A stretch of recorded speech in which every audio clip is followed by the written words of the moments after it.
नमस्कार बच्चों, कैसे हैं आप सब। आशा करती हूँ अच्छे होंगे आप सब। आओ बच्चों, हम आज का नया पाठ शुरू करें। हमारा पाठ है कक्षा 8 का, विषय है भूगोल। पाठ का नाम है मानव संसाधन। बच्चों, मानव को साधारण शब्दों में हम मनुष्य कहते हैं।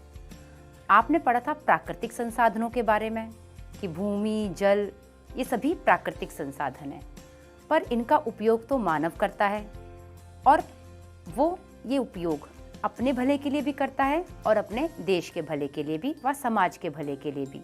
तो मानव भी एक संसाधन है। इस पाठ में हम मानव को संसाधन के रूप में पढ़ेंगे। बच्चों, एक बहुत ही महत्वपूर्ण जानकारी मैं आपको देती हूँ। आप सभी को पता होगा कि मानव संसाधन विकास मंत्रालय 1985 में बना था। इस मंत्रालय का नाम इसी वर्ष 2020 में बदलकर शिक्षा मंत्रालय रखा गया है और हमारे शिक्षा मंत्री हैं श्री रमेश पोखरियाल निशंक जी। तो बच्चों, इस पाठ में हम आज पढ़ेंगे जनसंख्या का वितरण, जनसंख्या का घनत्व, जनसंख्या वितरण को प्रभावित करने वाले कारक व जनसंख्या परिवर्तन के घटक। तो आओ बच्चों, हम अपना पाठ शुरू करें।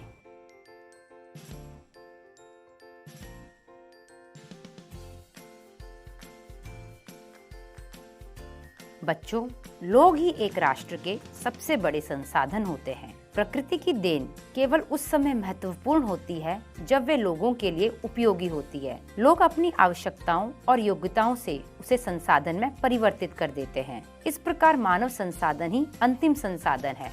स्वस्थ, शिक्षित और अभिप्रेरित लोग अपनी आवश्यकताओं के अनुरूप संसाधनों का विकास करते हैं। अन्य संसाधनों की भांति मानव संसाधन विश्व में समान रूप से वितरित नहीं हैं। अपने शैक्षिक स्तर, आयु और लिंग में वे एक दूसरे से भिन्न हैं। उनकी संख्या और लक्षण भी बदलते रहते हैं। बच्चों, अब हम पढ़ेंगे जनसंख्या का वितरण। भूपृष्ठ पर जिस प्रकार लोग फैले हैं उसे जनसंख्या का वितरण कहा जाता है। विश्व की जनसंख्या का 90% से अधिक भाग भूपृष्ठ के लगभग 10% भाग पर निवास करता है। विश्व में जनसंख्या का वितरण अत्यंत असमान है। कुछ क्षेत्र बहुत घने बसे हैं और कुछ क्षेत्र बहुत ही विरल हैं। दक्षिण और दक्षिण पूर्व एशिया, यूरोप और उत्तर पूर्वी उत्तर अमेरिका घने बसे क्षेत्र हैं। उच्च अक्षांशिक क्षेत्रों, उष्णकटिबंधीय मरुस्थलों, उच्च पर्वतों और विषुवतीय वनों के क्षेत्रों में बहुत कम लोग रहते हैं। विषुवत वृत्त के दक्षिण की अपेक्षा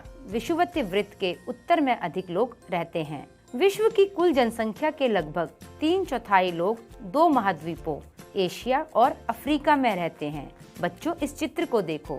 चित्र 6.1 महाद्वीपों के अनुसार विश्व जनसंख्या। एशिया में रहते हैं पीले रंग के, यूरोप में रहते हैं संतरी रंग के, अफ्रीका में बैंगनी रंग के, मध्य व दक्षिणी अमेरिका में नीले रंग, उत्तर अमेरिका में लाल, ओशेनिया यानी कि ऑस्ट्रेलिया, न्यूजीलैंड और प्रशांत द्वीप समूह में रहते हैं हरे। बच्चों, इस चित्र को देख के आपको अंदाजा लग रहा है कि सबसे अधिक जो आपको यहाँ पे आकृति दिख रही है इंसानों की, वो एशिया के लोगों की दिख रही है, क्योंकि यहाँ पीला रंग सबसे अधिक है। उसके बाद आप देख सकते हो बैंगनी रंग अफ्रीका को दर्शाता है। तो एशिया के बाद कहीं ज़्यादा जनसंख्या है तो वह है अफ्रीका। उसके बाद सबसे कम आप देख सकते हो ओशेनिया यानी ऑस्ट्रेलिया, न्यूजीलैंड और प्रशांत द्वीप समूह में लोगों की संख्या है। तो इस चित्र से हमें अंदाज़ा लग जाता है कि सबसे अधिक जनसंख्या एशिया और अफ्रीका में पाई जाती है। विश्व के 60% लोग केवल 10 देशों में रहते हैं। इन सभी देशों में 10 करोड़ से अधिक लोग रहते हैं। चित्र 6 देखें बच्चों। इस चित्र में ये दंड आरेख है। इस दंड आरेख से आपको पता चलेगा कि किस देश में कितनी अधिक जनसंख्या है। तो आप देख सकते हो इन 10 देशों के नाम। इन 10 देशों में ही 60% जनसंख्या विश्व की रहती है। इसमें चीन, Bharat, USA, Indonesia, Brazil, Pakistan, Bangladesh, Nigeria, रूस, जापान आदि आते हैं। तो बच्चों, अब आप समझ गए होंगे कि जनसंख्या का वितरण किस महाद्वीप में ज़्यादा है और किस देश में ज़्यादा है। तो चीन और भारत का जो दंड आरेख है वो सबसे अधिक लंबा है। आओ बच्चों, आगे बढ़ें। बच्चों, अब हम पढ़ेंगे जनसंख्या का घनत्व। जनसंख्या का घनत्व किसे कहते हैं बच्चों? पृथ्वी पृष्ठ के एक इकाई क्षेत्र में रहने वाले लोगों की संख्या को जनसंख्या का घनत्व कहते हैं। बच्चों, क्या आप जानते हो भारत की जनसंख्या का औसत घनत्व 382 व्यक्ति प्रति वर्ग किलोमीटर है 2011 की जनगणना के अनुसार। सामान्य रूप से ये प्रति वर्ग किलोमीटर में व्यक्त किया जाता है। संपूर्ण विश्व का औसत जनसंख्या घनत्व 51 व्यक्ति प्रति वर्ग किलोमीटर है। सबसे अधिक जनसंख्या घनत्व दक्षिणी मध्य एशिया में है। इसके पश्चात क्रमशः पूर्वी एशिया एवं दक्षिण पूर्वी एशिया में है। बच्चों, जनसंख्या का घनत्व का सूत्र बच्चों याद रखिएगा, जनसंख्या बटा क्षेत्रफल।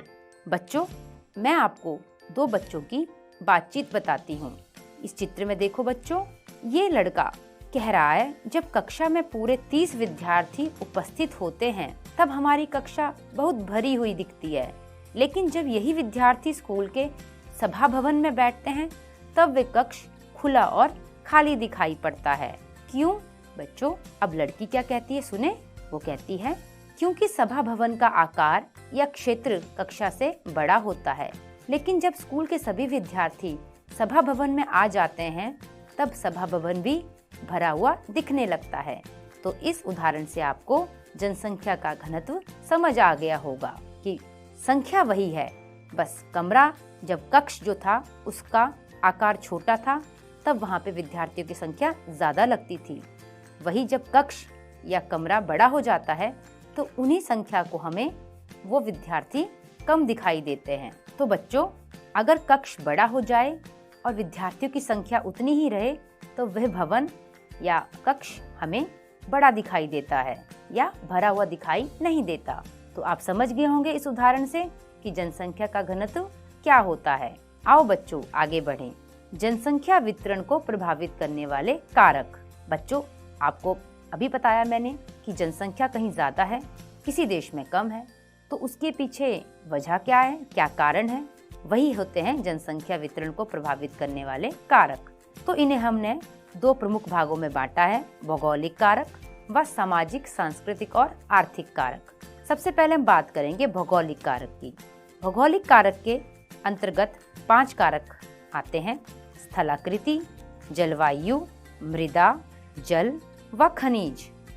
स्थलाकृति: लोग सदैव पर्वतों और पठारों की तुलना में मैदानी भागों में ही रहना पसंद करते हैं, क्योंकि ये क्षेत्र खेती, विनिर्माण और सेवा क्रियाओं के लिए उपयुक्त होते हैं।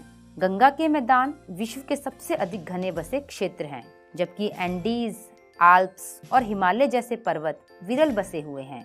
तो बच्चों, ज्यादातर जनसंख्या हमारी हमेशा मैदानी इलाकों में ही पाई जाती है, जबकि पर्वतों और पठारों में लोग रहना ज्यादा पसंद नहीं करते हैं। दूसरा कारक है जलवायु। लोग सामान्य रूप से चरम जलवायु, जो अत्यधिक गर्म अथवा अत्यधिक ठंडी, जैसे सहारा मरुस्थल, रूस के ध्रुवीय क्षेत्र, कनाडा और अंटार्कटिक में रहने से बचते हैं, क्योंकि ज्यादा अधिक गर्मी और ज्यादा अधिक ठंडी बर्दाश्त करने की हिम्मत सभी में नहीं होती है।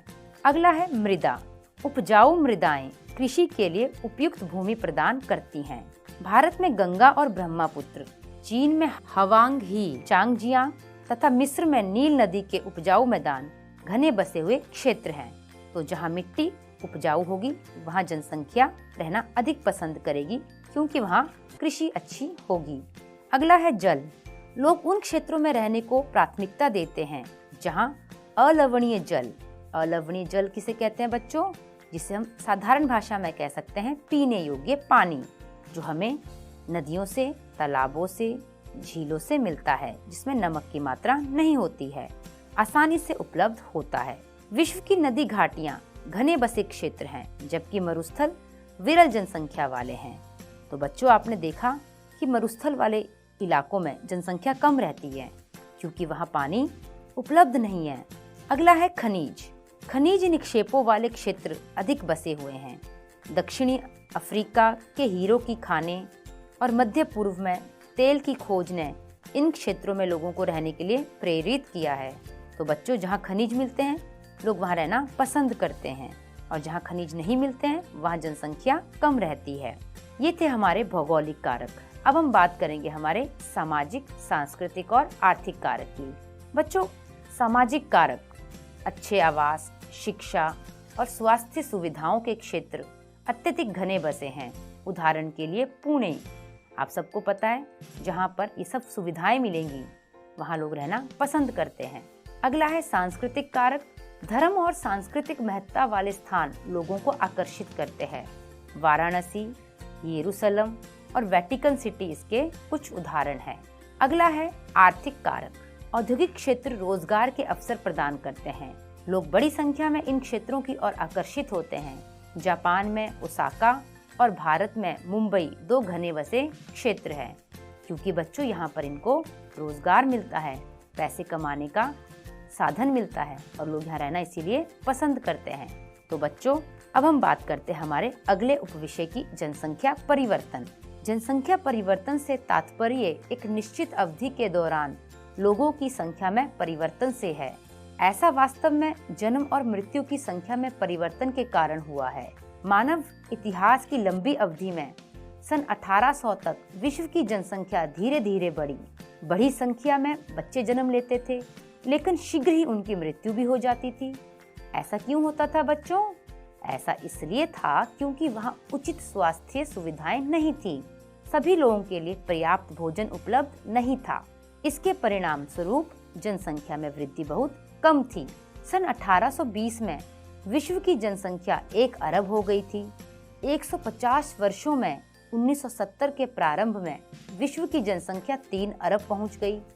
इसे प्रायः जनसंख्या विस्फोट कहते हैं। 1999 में 30 वर्ष की अवधि से कम में जनसंख्या दुगनी 6 अरब हो गई। इस वृद्धि का मुख्य कारण क्या था बच्चों? इसका मुख्य कारण था खाद्य आपूर्ति और औषधियों के कारण मृत्यु दर कम होने लगी। मतलब लोगों को भोजन मिलने लग गया और दवाइयाँ मिलने लग गई। उसके बाद लोग अपना सेहत का ध्यान रखने लग गए, जबकि जन्म दर अभी भी बहुत अधिक रही। बच्चों, अब हम बात करते हैं हमारे जनसंख्या परिवर्तन के घटकों की। तो जनसंख्या परिवर्तन के घटक कौन कौन से हैं? ध्यान से सुनना बच्चों, बहुत ही महत्वपूर्ण प्रश्न है ये। पहला, जन्म दर। दूसरा, मृत्यु दर। तीसरा, प्रवास। बच्चों, जन्म दर किसे कहते हैं? प्रति 1000 व्यक्तियों पर जीवित जन्मों की संख्या में इसे मापा जाता है। और मृत्यु दर को प्रति 1000 व्यक्तियों पर मृतकों की संख्या में मापा जाता है। प्रवास, किसी क्षेत्र विशेष में लोगों के आने जाने को प्रवास कहते हैं। जन्म और मृत्यु जनसंख्या परिवर्तन के प्राकृतिक कारण हैं। एक देश के जन्म दर और मृत्यु दर के बीच के अंतर को प्राकृतिक वृद्धि दर कहते हैं। विश्व में जनसंख्या के बढ़ने का मुख्य कारण प्राकृतिक वृद्धि दर का तीव्रता से बढ़ना है। प्रवास एक अन्य कारण है जिससे जनसंख्या के आकार में परिवर्तन होता है। लोग एक देश में अथवा देशों के बीच एक स्थान से दूसरे स्थान पर जा सकते हैं। बच्चों, प्रवास के 2 प्रकार हैं, या हम ये कह सकते हैं प्रवास के प्रकारों की वजह से लोगों को भी हमने 2 भागों में बांट लिया है, जैसे उत्प्रवासी और अप्रवासी। उत्प्रवासी किसे कहते हैं? वे लोग जो देश को छोड़ते हैं, और अप्रवासी वे लोग होते हैं जो देश में आते हैं। जब व्यक्ति नए देश में जाता है तो उसे अप्रवास कहेंगे। जब व्यक्ति एक देश को छोड़ता है उसे उत्प्रवास कहेंगे। संयुक्त राज्य अमेरिका और ऑस्ट्रेलिया जैसे देशों में भीतरी प्रवास अथवा अप्रवास द्वारा संख्या बढ़ी है। सूडान देश एक ऐसा उदाहरण है जिसमें लोगों के बाहर चले जाने अथवा उत्प्रवास के कारण जनसंख्या में कमी का अनुभव किया गया है। अंतर्राष्ट्रीय प्रवास की सामान्य प्रवृत्ति ये है कि लोग अच्छे आर्थिक अवसरों की खोज में कम विकसित राष्ट्रों से अधिक विकसित राष्ट्रों में चले जाते हैं। देश के अंदर बड़ी संख्या में लोग रोजगार, शिक्षा और स्वास्थ्य सुविधाओं की खोज में ग्रामीण क्षेत्रों से नगरीय क्षेत्रों की ओर चले जाते हैं। बच्चों